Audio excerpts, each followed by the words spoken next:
حضرت عمر فاروق رضی اللہ تعالیٰ عنہ کے زمانے میں بھی کچھ معاملات ایسے ہوئے۔ امام غزالی نے لکھا ہے کہ ایک نوجوان شراب چھپا کے نا اپنی چادر کی اوٹ میں تو حضرت عمر کے سامنے سے گزر رہا تھا، شراب چھپا کے۔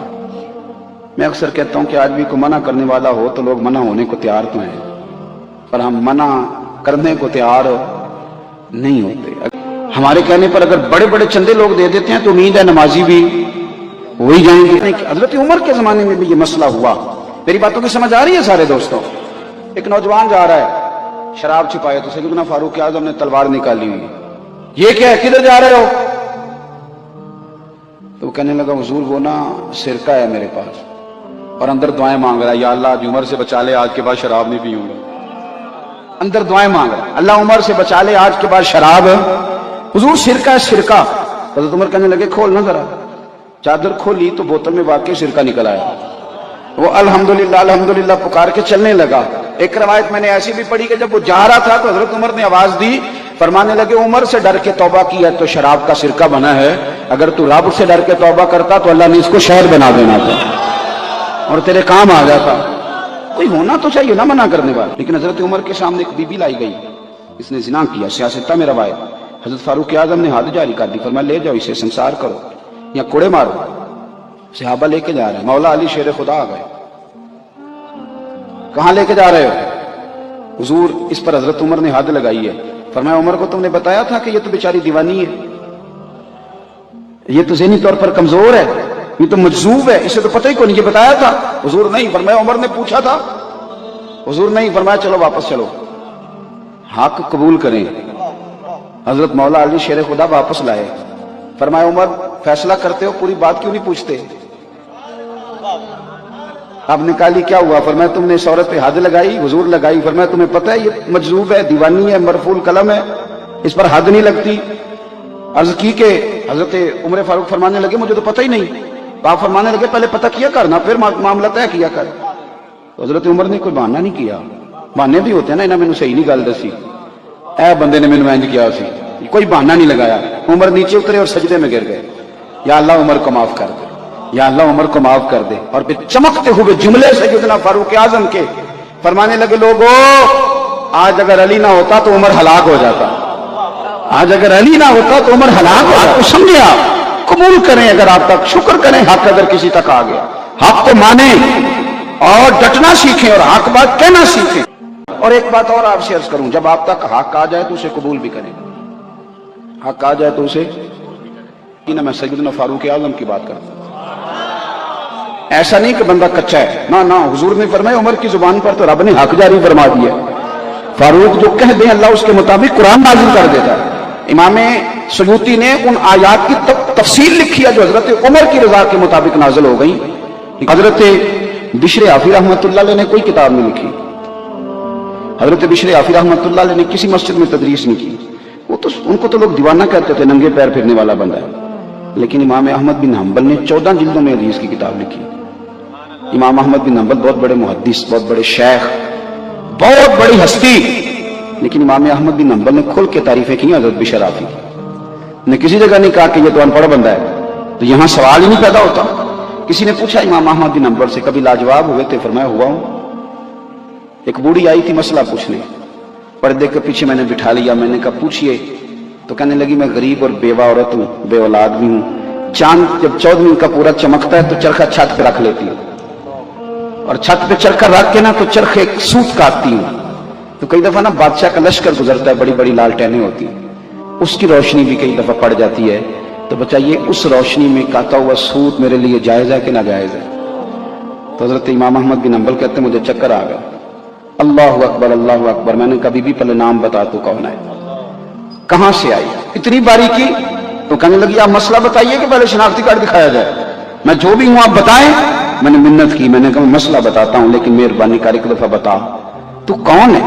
دنیا آتی ہے لیکن اتنی باریک، اتنا تقویٰ کون ہے؟ تو کہنے لگی ایک مجذوب یہاں بشر حافی ننگے پیر پھرتا ہے، میں اس کی بہن ہوں، میں اس کی بہن ہوں۔ تو حضرت امام احمد بن حنبل فرمانے لگے اماں کوئی اور مسئلہ پوچھتا تو میں جائز کہتا، تیرے لیے جائز نہیں، تیرے لیے جائز نہیں۔ مان لیا نا، تسلیم کر لیا نا، یہاں تقویٰ ہے، یہاں پرہیزگاری ہے۔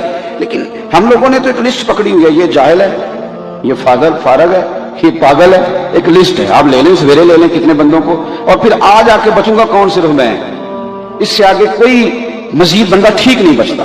اور یہ عوامی سطح پر حالات بہت بگڑتے جا رہے ہیں. قبول اور کہیں آپ حق بات. یزید وہ والا نظام لے کے آ رہا تھا جو دبئی میں ہے، جو شارجہ اور مسقط میں ہے، مسجد بھی بڑی، شراب خانہ بھی بڑا، وہ والا نظام چاہتا تھا. ہمارے حکمران کہتے ہیں نا جی مسجد کھلی ہوئی ہے، مولوی ادھر چلے جائیں، پر ادھر جانے سے بھی لوگوں کو نہ روکیں. یہ والا ماحول یزید چاہتا تھا. وہ کہتا تھا کہ میں کسی کو اس نے مسجد نبی میں نماز تو ایک دن بھی بند نہیں کرائی. وہ تو امام حسین کے بعد جب اس نے حملہ کیا تو معاملات الگ ہیں، کسی مسجد میں نماز نہیں روکی. وہ تو یہ چاہتا تھا کہ تھوڑی مرضی بھی کرنے دو. تو امام علی مقام نے فرمایا یہ نظام مصطفیٰ ہے، اس نظام میں مرضی مصطفیٰ کریم کی چلے گی، تیری نہیں چلے گی. لوگ کہتے ہیں کہ یزید نے فلانی شے کا حکم نہیں دیا، تو میں نے کہا چلو اتنا ہی مان لو کہ یزید نے عبید اللہ ابن زیاد کو گورنر تو بنایا تھا کہ نہیں؟ یہ تو کہا تھا کہ نہیں کہ حسین کو کوفے میں داخل نہ ہونے دینا، یہ تو کہا تھا نا میری بیعت لینا. تو آپ کس طرح اس کی صفائی پیش کرتے ہیں؟ اس بدبخت نے تو یہ سارے کارنامے کیے. اور پھر امام علی مقام رضی اللہ تعالیٰ عنہ اگر اس مقام پر تھوڑی دیر کے لیے بھی اس ظالم کی، فاسق اور فاجر کی بیعت کر لیتے، اچھی طرح میری بات سمجھ لینا، تو آج سارے حکمرانوں کے لیے دروازہ کھل جاتا، سب کے لیے کھل جاتا دروازہ. لوگ کہتے ہیں کہ جناب ہم نہیں مسلمان، مولوی صاحب آپ زیادہ عاشق رسول ہیں. میں نے کہا تو نرا مسلمان ہے. تو یزید تو جامع مسجد دمشق کا خطیب تھا، وہ تو جمعے پڑھاتا تھا، وہ تو پگڑی داڑھی والا تھا، وہ تو بڑے بڑے خطبے دیتا تھا. لیکن امام حسین نے فرمایا نری تیری اچھی اچھی باتوں سے بات نہیں بنے گی، نظام مصطفیٰ پہ پورا چلنا پڑے گا، تجھے وہ کردار بھی دکھانا پڑے گا جو اصل کام ہے. پھر چیزیں بلیک میل کرتی ہیں انسان کو، ہم انسان ہیں، کمزور پڑ جاتے ہیں. نبی پاک صلی اللہ علیہ وسلم نے فرمایا اولاد آدمی کو بزدل کر دیتی ہے، بڑی جگہوں پہ انسان کمزور پڑتا ہے.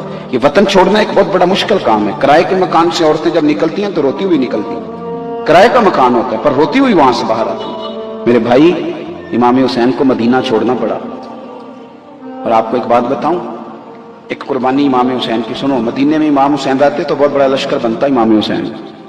حضرت عثمان غنی رضی اللہ تعالیٰ عنہ کو لوگوں نے کہا تھا کہ یہ مٹھی بھر لوگ ہیں جنہوں نے آپ کے گھر کا محاصرہ کیا ہوا ہے، آپ ہمیں اجازت دیں، ہم انہیں قتل کر دیں. پتہ ہے حضرت عثمان غنی نے کیا فرمایا؟ فرمانے لگے نبی پاک صلی اللہ علیہ وسلم نے فرمایا تھا ایک مینڈا ہوگا، ایک بکرا جس کی وجہ سے مدینے میں خون بہے گا. فرمایا میری جان جاتی ہے تو جائے، میں مصطفیٰ کے مدینے میں خون نہیں بہنے دوں گا. حضرت امام حسین رضی اللہ تعالیٰ عنہ کی پہلی قربانی یہ ہے کہ انہوں نے مدینے میں کسی قسم کی کوئی کسی کو بدامنی کرنے کی اجازت، وہاں سے نکلے سیدھے جا سکتے تھے مینا. 8 ذی الحج کو زور کی نماز حاجی مینا میں پڑھتے، جاتے بڑا لشکر بن جاتا. لیکن امام حسین نے فرمایا میں حج کے اجتماع کو بھی اس کام کی نظر کرنے نہیں دوں گا، قربانی دی. امام حسین کربلا میں آئے، اپنی بھوک سہی جاتی ہے، بچوں کی نہیں سہی جاتی. اور امام حسین کے بچے 3 دن بھوکے پیاسے رہے. ساری باتوں کو وہ جانتے تھے، انہیں پتا تھا کہ جنہوں نے مجھے روک لیا ان کے ارادے کوئی ٹھیک نہیں. بڑی تکلیف سہی. ہمارے ملک میں 65% لوگ ڈپریشن کے مریض ہیں. چھوٹی چھوٹی باتوں پہ لوگ ٹینشن لے جاتے ہیں. میں اکثر کہا کرتا ہوں کہ یہاں کسی کا کٹا ہوا ہاتھ پھینک دیا جائے تو لوگ اٹھ کے ڈر کے دوڑ جائیں. ہاتھ خوف کھائے گا مجمع. لیکن امام حسین کا تو سر کٹ گیا. ہم بیان کر دیتے ہیں، آپ سن لیتے ہیں. کبھی سوچا ہے ہمارے قومی جو چینل ہے نا پاکستان میں، پیمپرا نے پابندی لگائی ہے کہ کوئی لاش اگر پورا کٹ جائے نا اس کا جسم، تو قومی ٹی وی پہ اسے دکھانے کی اجازت نہیں. وہ دائرہ لگا کے دکھاتے ہیں. کیوں؟ قوم میں خوف پیدا ہوتا ہے، لوگ ڈریں گے، بچے ہو سکتے ہیں رات کو سوئے نہ، عورتیں پریشان ہو جائیں، قومی ٹی وی پہ دکھایا نہیں جاتا. میں کہہ دیتا ہوں، آپ سن لیتے ہیں. امام حسین کا وجود اطہر کربلا میں رہ گیا اور سر کوفے کے بازاروں سے ہوتا ہوا دمشق پہنچا. بہن کو تو بھائی کی انگلی بھیج دو تو شاید پاگل ہو جائے. سیدہ زینب نے سارا کچھ دیکھا، لیکن نہ مصطفیٰ کی شہزادی کا پردہ سر سے سر کا، نہ کوئی نماز قضا ہوئی. ایک شخص آپ جا رہے ہو کسی بڑی گاڑی پر تو ایک غریب آدمی سائیکل پہ آ رہا ہو نا، آپ اس کو ٹکر مار کے گرا دیں، اس کی ہڈی فریکچر ہو جائے، وہ کئی دن تک ہاسپٹل میں رہے. لیکن اگر آپ اس کے قریب جا کے اتنا کہہ دینا کہ بھائی غلطی ہو گئی، میں بھول گیا تھا، تو کہتا ہے کوئی نہیں یار، ویسے بھی تو بندہ چھت سے گر ہی جاتا ہے نا، وہ معاف کر دیتا ہے.